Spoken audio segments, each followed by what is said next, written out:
Take stock. Experts told us to use high-tech race components and a proper competition gearbox, but that went against our build-it-cheap principles, and as it was, we were already breaking the producer's budget. Reconditioning the engine with stock parts cost another £2,000, taking the total bill up to £30,200. And remember that that doesn't include labour.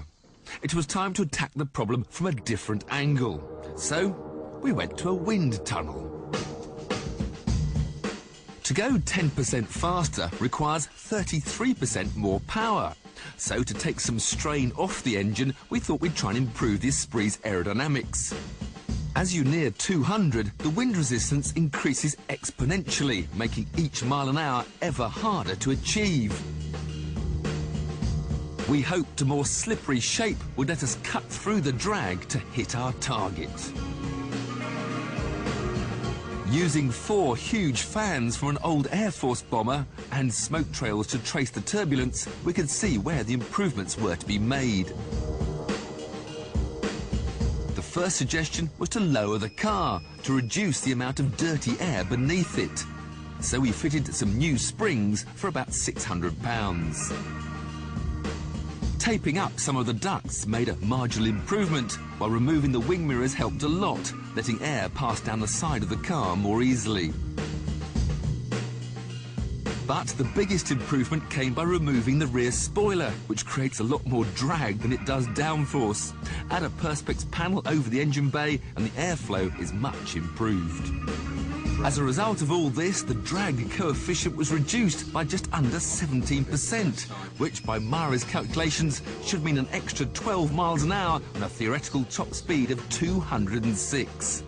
But what a computer says can happen in a perfect world and what you can actually do in the real one are two completely different matters.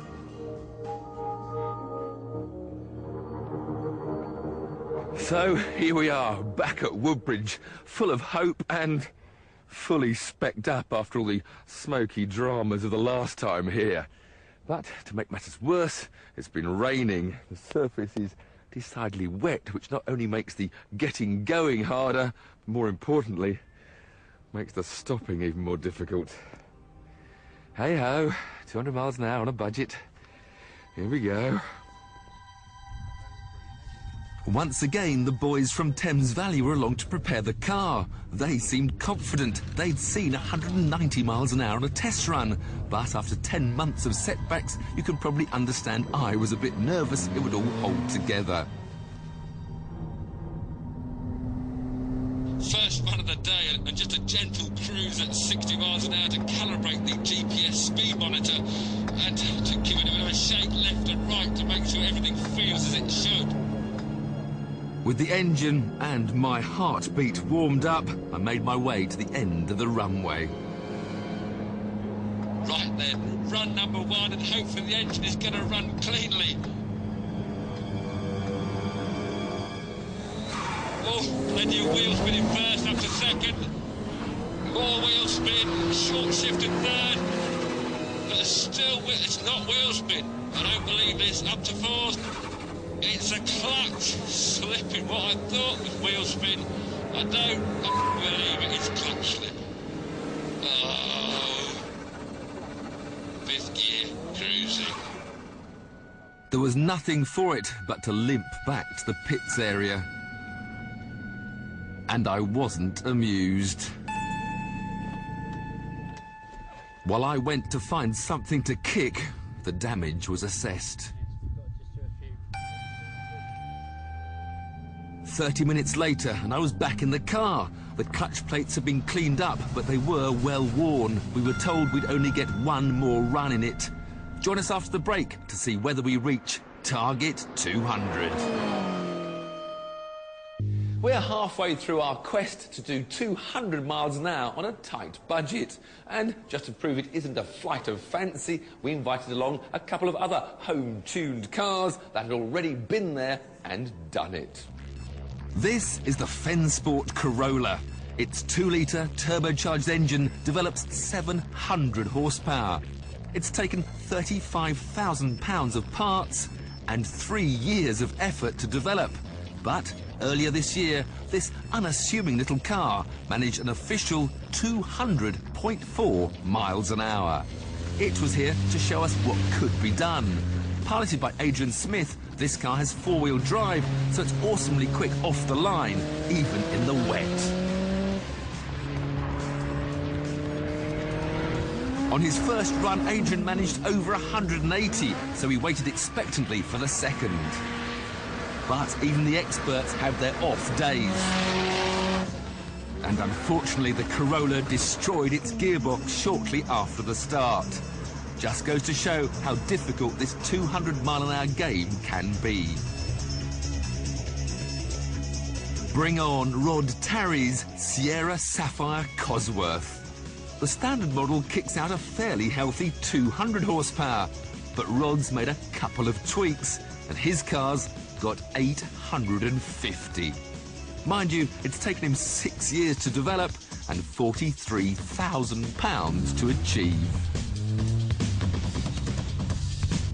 His mate, Mark Sheed, helped to build the car, and today he was behind the wheel.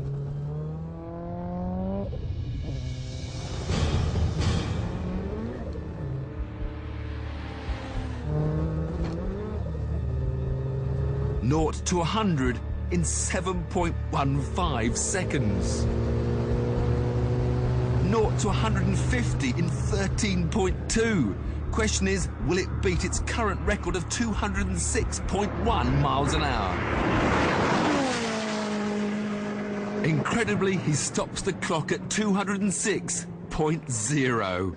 Not bad for a wet autumn day, and proof at last that it really can be done. Over to me and my Lotus, but with the clutch about to fail, this would be a death or glory run. So we armed ourselves with a secret weapon.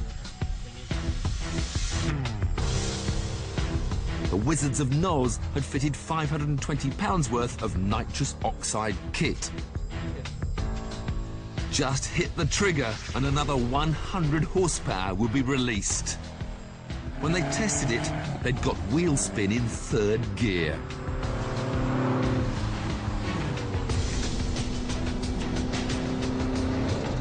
Well, if I was nervous about the durability of the car before, you can imagine how I feel now. There's a potential 600 horsepower under my foot. Even if the clutch, engine and gearbox hold together, this car's still only got standard drive shafts. Parts that Lotus originally got from a Rover Metro. Oh yeah, and it's raining again. Okay, let's use all the 2 miles of runway available. Last roll of the dice. Gently feeding that poor old clutch to build up the speed.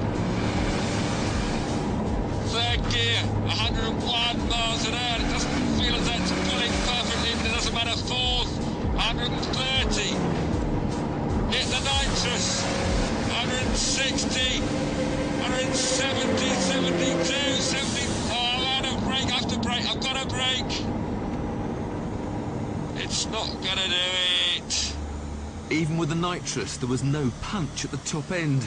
Something, yet again, was wrong. Back at the pits, my greatest fears were confirmed. The engine had lost its compression.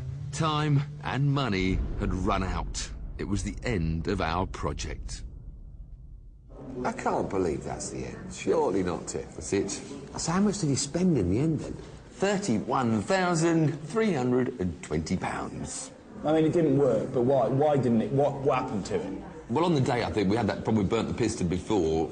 And I think the whole thing about making more power with the turbos and the nitrous, you've got to get this air-to-fuel mix right. Otherwise, the pistons run too hot. Well, it might have just burnt the valve slightly, something like that. I'm sure it's only a little thing to rebuild, and it'll be fine. Be ready to run again. You mentioned this nitrous. I've not had a go in nitrous. Yeah, I mean, what's it like? Is it proper? Push the button. Yeah, off you go. Hammer time. Off you go. Do you reckon that's busted? Probably, I don't know, but the whole... It doesn't matter. It doesn't matter. To be honest, you got beat fair and square because there was a geezer out there in a cardigan. He was driving one-handed, doing 206 miles an hour in a white Sierra.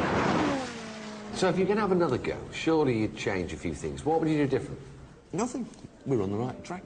It's just the producers have put the thing up for sale before I bankrupt the programme. But I mean, they took 6 years with that Sierra. We could get away with it. It just needed one more